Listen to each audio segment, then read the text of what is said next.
Sinigang na salmon. Ayun. Yan ang gulay natin. Kaya kumukulo na. Lagyan na natin yung salmon para maluto agad. Yummy!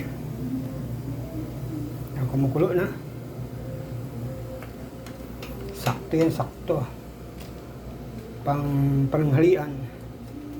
Yun! Pagkatapos na, pag makulong-kulong-kulo na, lagyan natin yung yung may timpla na yun, yung gulay. Kunti lang na yan eh. Kunting pakulo lang kasi madali maluto ang salmon eh.